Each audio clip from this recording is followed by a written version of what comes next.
राधा रमन परिवार के सभी भक्तों को हरि हरि।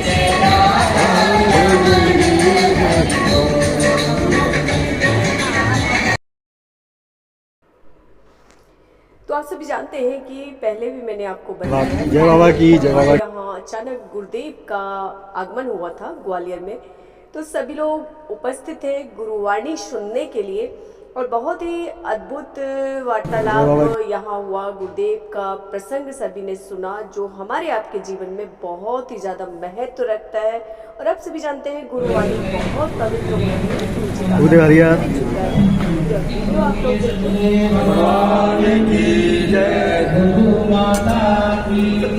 भगवान भोलेनाथ की माता कामाख्या की सभी संतों की गौ माता की बोले सच्चे दरबार की प्रेम से बोले श्री गरोली शंकर धाम की हर हर हमारे ग्वालियर का सौभाग्य है कि पूर्ण गुरु इस ग्वालियर के विभिन्न स्थानों पे जो ऐतिहासिक मंदिर हैं उनको दैत्य मुक्त कराने के लिए बाबा माँ की प्रेरणा और कृपा से हमारे बीच में आ रहे हैं और उसके कारण हम सब लोगों का उनको आशीर्वाद भी उनसे प्राप्त हो रहा है। पहले गुरुदेव ने मितावली, जिसको हम 64 योगिनी मंदिर के नाम से जानते हैं, दूसरी बार में गुरुदेव ने कनक मठ और तीसरी बार में हमारा पीताम्बरा था। ऐसे स्थानों पर जाने से जो हमको नकारात्मक ऊर्जा का अनुभव होता था, नुकसान होता था, दर्शन कर सकते हैं, मिल सकते हैं। वहां पुरानी शक्तियां पुनः विराजित हुई हैं।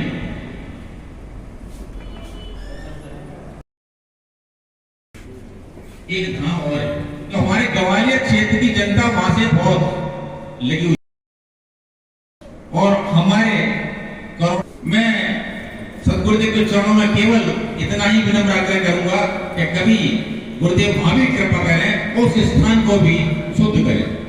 और एक विनम्र आग्रह गुरुदेव के हैं, इन भक्तों में बहुत से नए भक्त आए, कहीं ना कहीं शारीरिक से पीड़ा से पीड़ित है। गुरुदेव उन पर भी कृपा करें और आगे जो भी प्रक्रिया गुरुदेव अपना वो लोग अपनाए भक्त हमारे, तब तक के लिए गुरुदेव उनकी पीड़ा को भी रोकने की कोशिश करें, उसको रोकाएं, ऐसा मेरा आग्रह है। शंकर शंकर माता भगवान भोलेनाथ माता कामाख्या सभी संतों गौ माता बोले सच्चे दरबार की शंकर धाम की हर महादेव। अभी चर्चा हो रही थी स्थानों, स्थान तो सभी शुद्ध हैं, पवित्र हैं हमारे ऋषि मुनियों में, हमारे महापुरुषों के। जलवायु और क्षेत्र का विशेष स्थान देखते हुए शक्तियों का संतुलन बनाए रखने के लिए जगह जगह तमाम शक्तिपीठ, ज्योतिर्लिंग, तमाम तीर्थ स्थान निर्मित किए और कराए, ताकि जो आम जनमानस है, सनातन धर्मी है, जो वहाँ जाएं तो वहाँ जा करके शांति का अनुभव करें और उन शांति के क्षणों को अपने में हमेशा महसूस कर सके। उसके लिए अपने घरों में उसी प्रकार से पूजन पाठ कर सके। ऐसी व्यवस्था हमारे महापुरुषों ने, ऋषि मुनि बनाई। तो हम जिन मंदिरों में जाते हैं, जिन स्थानों में जाते हैं, वहाँ से सीख कर आते हैं कि कैसे पूजन हो रहा है, क्या करना चाहिए, क्या नहीं करना चाहिए। और ये हमें पता लगता है जो वहाँ व्यक्ति रहता है, जिसे महंत कहते हैं, पुजारी कहते हैं, कुछ भी नाम देते हैं, जो वहाँ देख रेख करते हैं, वो लोग रहते हैं। उनकी जिम्मेदारी सबसे ज्यादा रहती है कि जो लोग आ रहे हैं उनको हम जो सनातनी रीति रिवाज है उसे परिचित करें। सनातन का अर्थ है प्राकृतिक, जो है ये उसका ज्ञान करें। तो वो सुचारू रूप से हम देखते हैं कि ठप है, एकदम ठप है। सीधा काम है, गए दर्शन किए, दक्षिणा डाली, हाथ जोड़े, प्रार्थना की, चले गए। मात्र इतने से काम चलता नहीं। होता क्या है, जितने लोग जाते हैं अपनी पीड़ा से भरे हुए, 90% लोग तो पीड़ा से मुक्त होने के लिए जाते हैं। वो पीड़ा चाहे शारीरिक हो, मानसिक हो, आध्यात्मिक हो, उन पीड़ा से मुक्ति के लिए स्थानों को लोग जाते हैं। वहाँ आपकी जो नकारात्मक स्मृतियां वो छूट जाती है। जैसे अभी आप यहाँ बैठे हैं, आप में जो जो भाव विचार है, अभी जब आप उठेंगे, जिस स्थान पे आप बैठे हैं वह उन भाव विचारों से संबंधित कुछ अंश आपके शरीर से छूट के और यहीं पे रह जाएंगे। जैसे बालू में आप बैठे हो तो कपड़ों में चिपक जाती, फिर आप चल रहे हो तो झड़ती जाती है रास्ते भर में। तो ऐसे ही तमाम आपके शरीर से अंश छूट करके यही रह जाएंगे और आप फिर वापस चलते जाएंगे, गिरते जाएंगे, मरते जाएंगे, शरीर से टूटते जाएंगे, गिरते जाएंगे। तो आपने कभी देखा होगा जासूसी वाले जो कुत्ते होते हैं ऐसे ही पकड़ लेते आदमी। तो इसी प्रकार से पकड़ पाता, और जो रह जाएगा यहाँ हमेशा पड़ा रहेगा, तो 4 समय में बहुत प्रभावशाली रहेगा। धीरे धीरे वहाँ पे और बैठे रह जाएगा तो मिक्स हो जाएंगे। अदरवाइज वो एक विज्ञान है, पूरा प्राकृतिक विज्ञान।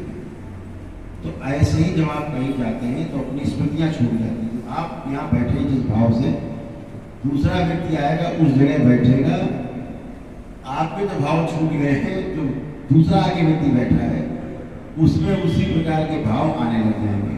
ये विज्ञान है, ये विज्ञान। जब दूसरे के आसन में बैठेंगे नहीं, हमारे आसन में तो बैठेंगे, तो जब अपनी स्मृतियाँ भाव विचार रहते हैं। इसीलिए कहा जाता है अपने कपड़े पहने किसी को देते नहीं, क्योंकि आपके भाव विचार से दूसरे के भाव विचार प्रभावित हो जाते हैं, या दूसरों के भाव विचार से आपके भाव विचार प्रभावित होते हैं। स्मृतियाँ आपको लपेट लेती हैं। इसीलिए तमाम हमारे घरों में कहा जाता था, पहले हमने सुना बचपन में कि अम्मा ने किसी को साड़ी मांगे में दे दी। पहले वाली साड़ी आड़ियाँ मांग के लोग चढ़ते थे शादी ब्याह में, ऐसे करता था। अब तो सबके पास 25-25 साड़ी पहले एक मुश्किल होती थी, तो माँ की काम चलाते थे लोग दूसरों की साड़ी। तो बाबू जी ने कहा कि साड़ी वापस देने आएगी, बाबू जी ने पता लगा कि साड़ी दी थी अम्मा ने, तो उन्होंने कहा कि साड़ी उन्हीं को दे दूंगा, अब ये साड़ी मत पहन, अब ये साड़ी उन्हीं को दे। तो इस बात को हम समझ नहीं पाए बचपन में कि ये साड़ी क्यों कह रहे हैं, अच्छा कैसा लेके वापस करके अच्छा काम करके। तो अम्मा ने साड़ी उनको दे दी कि आपने अच्छा इसको प्रयोग कर। कालांतर में चीजें समझ में आई कि हमारे बुजुर्गों के पास उस विज्ञान की समझ थी कि हमने जो कपड़ा किसी को दिया पहले तो पहली बार तो गलत किया।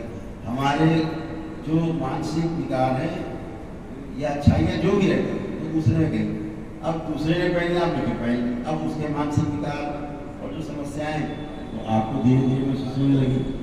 तो इसीलिए कहा जाता है जब अपने कपड़े दान करते थे, बाबू जी कहते थे एक दिन आता था साल में कपड़े दान कर रहे, तो क्या कराते थे कि वो ड्रम होता था तो कपड़ों को उसमें नमक डालते थे पानी में और कपड़ों को उसमें रात में डाल दिया जाता, फिर अगले दिन उसको धो के साफ करके फिर वो कपड़े पुराने दिए जाते थे इकट्ठे इकट्ठे, भैया ले जाओ किसी को दे दो। ये भी विज्ञान था कि नमक से बहुत शुद्धि होती है, नकारात्मकता नष्ट होती है। नमक के पानी में धो दीजिए कोई कपड़ा तो नकारात्मकता नष्ट हो, मतलब यानी जो स्मृतियाँ थी विकार वो नष्ट हो जाती। तो इसी प्रकार से तमाम एक व्यवस्था बनी हुई है। उस व्यवस्था का पालन धार्मिक स्थानों में ना होने के कारण लोग तो जाते हैं और अपनी नकारात्मक स्मृतियाँ वहाँ की छूट जाती हैं वहाँ पर, और वो तो चले जाते हैं, लेकिन ऐसे ऐसे करके धीरे धीरे कूड़े का ढेर लग जाता है। फिर जो भी आदमी जाता है छोड़ ले जाता है, कुछ और ले आता है कुछ और, फिर कहता हम तो वहाँ गए और हमें तो साहब कुछ फायदा ही नहीं हुआ, उनका नुकसान हो रहा है, कष्ट और हो रहे। तो इस विज्ञान को दरबार समझता है, इसीलिए जगह जगह जा करके कोशिश करता है कि जहाँ पर जनमानस पहुँच जाता है, बड़ी मान्यता उस स्थान की है, उस स्थान की मान्यता बनी रहे और उस स्थान पर जाने वाले लोग शुद्ध और पवित्र होकर के वहाँ से लौटे, वहाँ से पवित्र ऊर्जा को लेकर के वहाँ के लौटे। ऐसे दरबार इस काम को करता रहता है। जिन क्षेत्रों में जाते हैं तो भाव आता है कि चलो यहाँ भी चलते हैं। तो इसीलिए सब जगह जाना आना है, सौभाग्य हमारा कि दरबार इस कार्य में सक्षम है और इस कार्य को दरबार करता रहता है। दरबार से जो जुड़े हैं उनसे भी जानते हैं कि स्मृति जो है वो हमारे जीवन का आधार है, स्मृति हमारे जन्म का आधार है, स्मृतियाँ हमारी मृत्यु का आधार बनेंगी, स्मृतियाँ पुनर्जन्म का भी आधार बनेंगी। तो ये सब स्मृतियों का पूरा संसार है, खेल। अभी हम लोग चर्चा कर रहे थे, अभी दरबार में बैठे थे ऊपर, तो सीनियर IAS ऑफिसर ऊपर बैठे थे, बात कर रहे थे। मैं उनसे ये कह रहा था कि लोग अभी समझते हैं ना कि बच्चे ने इतना रट रखा है तो बड़ा बुद्धिमान है। ये फला व्यक्ति गीता कंठस्थ है, रामायण कंठस्थ है, वेद कंठस्थ है, ऋचाएँ कंठस्थ है, सारे उपनिषद शास्त्र वेद सब कंठस्थ है, तो बड़ा बुद्धिमान माने। ये बुद्धि का क्षेत्र है, यहाँ बुद्धि का कोई भी काम नहीं। बुद्धि का सिर्फ इतना ही काम था कि हाँ भाई हमें ये पढ़ना चाहिए, इससे अच्छा होगा। ये बोध करना, बोध होना ये बुद्धि का काम है। बुद्धि का काम रटना नहीं है, बुद्धि का काम रट करके याद रखना नहीं है। ये काम चित्त में होता है, जो हमारे जीवन में आत्मा बुद्धि चित्त वृत्ति और मन है। तो चित्त में जो दो क्रियाएं होती हैं, एक चित्रण की होती है, दूसरी चिंतन की होती है, और इच्छाएं यही से संचालित होती है। स्मृतियों का भंडार यही होता है। आप कुछ भी करेंगे, कुछ भी सुनेंगे, कुछ भी देखेंगे, आप हमेशा जो याद रहता है वो याद रखने वाला काम बुद्धि का नहीं है, याद रखने का काम चित्त का है। आपके चित्त में वो स्मृतियाँ स्टोर रहेंगे। उस चित्त को हम लोग कारण शरीर भी कहते हैं। जैसे स्थूल शरीर, ऐसे ही सूक्ष्म शरीर, फिर कारण शरीर। तो एक कारण शरीर में आता है जहाँ बीज रूप में चीजें संग्रहित रहती। तो ये काम चित्त का है कि बहुत याद है, फला नंबर पेज में फला फला बात लिखी, सुना होगा महात्मा जी बोलते हैं ऐसे ऐसे जाओ, लिखा फलाने पेज नंबर फला। तो ये चित्त का मामला है, ये बुद्धि का मामला। बुद्धिमान नहीं है बुद्धि, भ्रम है। ये चित्त में उसके स्थिर है। अभी उसके चित्त से स्मृति हटा दें, भूल जाएगा, मुझे पता ही नहीं क्या पढ़ा था, याद ही नहीं रहे। तो समस्या हमारे चित्त में है। चित्त में अगर नकारात्मक स्मृतियां हैं तो हम नकारात्मक रहते हैं, चित्त में हमारी सकारात्मक स्मृतियां हैं। नकारात्मक स्मृतियों के कारण हम रोगी रहते हैं, बीमार रहते हैं, शारीरिक हो, मानसिक हो, आध्यात्मिक रूप से। चाहे वो आर्थिक क्षेत्र हमारा, चाहे सामाजिक क्षेत्र हो, चाहे परिवार का क्षेत्र हो, हम असफल हो जाते हैं। हमारी स्मृतियों के कारण होता है। समय पर वो स्मृति सामने नहीं आ पाती, हम समय पर डिसीजन नहीं ले पाते, उसके कारण समस्या रहती है। बस सामने से आ रही है, अब जाना है स्टेशन जाना है, हाँ जाना तो है, लेकिन तब तक बस निकल गई, लेकिन आप निर्णय नहीं ले पाए, बस गई, अब दूसरी बस आएगी आपके लिए।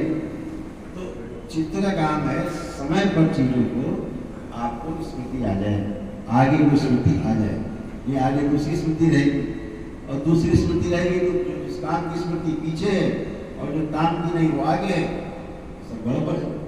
तो हम सभी में अच्छी चीजें आए, इसके लिए हमेशा अच्छा सोचना, अच्छा देखना, अच्छा पढ़ना और अच्छा ही करना हो जाता है, तो सब अच्छा अच्छा होता है। हमारी स्मृतियों में चीजें स्टोर होती रहती हैं अच्छी अच्छी, तो स्मृति भी अच्छी आएगी जब आप कार्य में निकलेंगे। तो हमारे को ये ध्यान रखना है कि खराब स्मृति हमारे, कहीं खराब टीवी में कोई शो चल रहा है, हमें नहीं देखना है। हम देखेंगे तो उसकी स्मृति हमारे चित्त में बन जाएगी और बनी रहेगी। और सबसे मजबूत बात आपको इसके आगे की बताएं, ये सिर्फ आप में नहीं बनी रहेगी, ये आपके बच्चों में भी चली जाएगी और आप जान नहीं पाए। बच्चों में कहाँ से आ गई ये भी आपको जान पाए, बच्चे भी नहीं जान पाए कहाँ से आ गई, लेकिन चली गए। स्मृति का खेल ऐसा है कि ये चित्त में सूक्ष्म रूप में, यानी कि स्थूल रूप से नहीं जाएगी, आप किसी से बोले तो ही जाएगा। आपके कुल में ट्रेवल होकर के किसी में वो स्मृति चली जाएगी। जैसे बीमारी की स्मृति किसी में परिवार में, तो ये आवश्यक नहीं कि जिस व्यक्ति में बीमारी की स्मृति है वही बीमार होगा। उस बीमारी की स्मृति जो कमजोर आदमी घर का है, जिसका ग्रह नक्षत्र उस समय कमजोर है, वो स्मृति सबसे पहले उसमें रिफ्लेक्ट होगा। और वो रिफ्लेक्शन जब होगा तो उसको जल्दी कष्ट दे देगा। और जिसमें है, हम देखते बहुत सी महिलाएं आती कहती तो हमारे पति तो दारू पीते छोड़ा थे, हम देखते वो स्मृति पत्नी में पड़ी थी। अब पति से स्मृति नष्ट कर पियोगे नहीं, अब चालू होगी, फिर पीने लगता है महीने तो महीने, फिर दोबारा आते गुरुदेव जब फिर से पीने शुरू कर तो ध्यान जाता है जब खड़े हो तो हम देखते हैं कि स्मृति जो है वो पत्नी पड़ी हुई है गहरे में। ऐसे आगे पति पी रहे हैं और पति ना पिए इस बात की स्मृति बहुत गहरे में के पड़ी, धीरे धीरे वो स्मृति इतनी गहरी हो जाती है शराब की कि शराब पीने वाली स्मृति पत्नी बन जाती है धीरे धीरे। तो फिर क्या करता था वह पत्नी से नष्ट करते हैं स्मृति को, तब उसकी शराब छूटती हमेशा की। तो ये स्मृति का खेल ऐसे है कि जब ऋषि क्या करते थे कि कोई अकाल पड़ा देश में या कोई दुर्भिक्ष या कोई बीमारी आई पड़ी राज्य में, तो पुरोहित क्या करते थे, संकल्प कराते थे राजा से, और जो संकल्प करके फिर अनुष्ठान होते थे पूरे राज्य में उस बीमारी से छुटकारा पाया जाता था। ये वैदिक विज्ञान है। दरबार में ऐसे करता है, परिवार का एक सदस्य आगे संकल्प करके परिवार के 4-6 सदस्यों का और प्रक्रिया करता है, एक व्यक्ति आगे करता है, बाकी 4 अपने आप सोचते होने लगते हैं घर में। तो आपके संकल्प से हो रहा है क्योंकि परिवार आपसे जुड़ा होता है, और आप संकल्प कर लेंगे कि यही 4 व्यक्ति, तो वो कुल उतने में रहेंगे। अभी तमाम वैज्ञानिक विवेचन करते हैं कि सांप हवन करने से वो सुगंध उड़ती है, सांप उसका जड़ी बूटियों का प्रभाव होता है, तो सांप को उससे फायदा होता है। अरे भैया जो 4 नहीं आए घर से उन्हें कैसे हो गया, जड़ी बूटी कहाँ चली गई, किया तो एक ही है, बाकी को 4 कैसे फायदा हो रहा है। एक अस्पताल में भर्ती है पंडित जी, महामृत्युंजय का जब कर ले बैठे उसको फायदा कैसे हो रहा है। तो ये विज्ञान है, वैदिक विज्ञान है।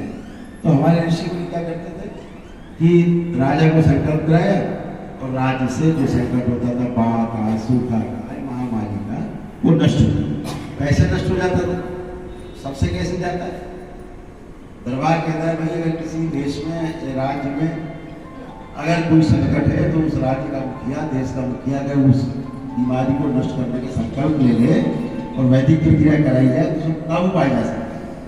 तो कैसे होता है, अब मान लीजिए एक राजा है तो उसके कुछ समर्थन में तो विरोध में, तो समर्थन वालों को फायदा होगा तो विरोध में उनको फायदा नहीं होगा, ऐसा होता है।